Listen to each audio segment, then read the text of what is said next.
पुढच्या बातमीकडे वळूयात। किशोरी पेडणेकर आणि संदीप राऊतांची ईडी चौकशी सुरू झाली आहे। कोरोना काळामधल्या कथित बॉडी बॅग घोटाळा प्रकरणामध्ये किशोरी पेडणेकरांची चौकशी होतीये, तर दुसरीकडे कथित खिचडी घोटाळा प्रकरणी संदीप राऊतांची ईडी चौकशी सुरू झालेली आहे।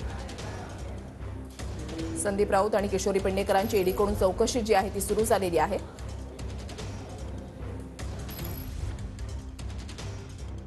हे सगळं महापौर चांगलं काम म्हणून जर टार्गेट होत असेल तर त्या टार्गेटला पण मी सामोरी जायला तयार आहे आणि जे खरं आहे ते येईल बाहेर।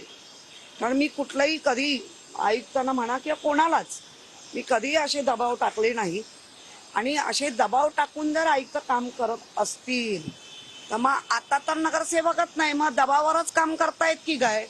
आणि जे काय मुंबईचं आता चाललंय किती कोटींनी खाली सगळं घसरत चाललंय ते दबावपोटी करतायत की तुम्ही IAS ऑफिसर म्हणून एक सत्सद बुद्धी म्हणून काम करतायत। आरोप संपूर्णपणे चुकीचे आहे। खरं म्हणजे हे एकदम खालच्या पातळीवरचं राजकारण आहे, तीन दर्जाचं राजकारण आहे की एखादा माणूस वाकत नसेल किंवा चुकत नसेल तर त्याच्या कुटुंबाला त्रास द्यायचा प्रयत्न चालू आहे। म्हणजे हे सुडाचं राजकारण आहे आणि एक प्रकारची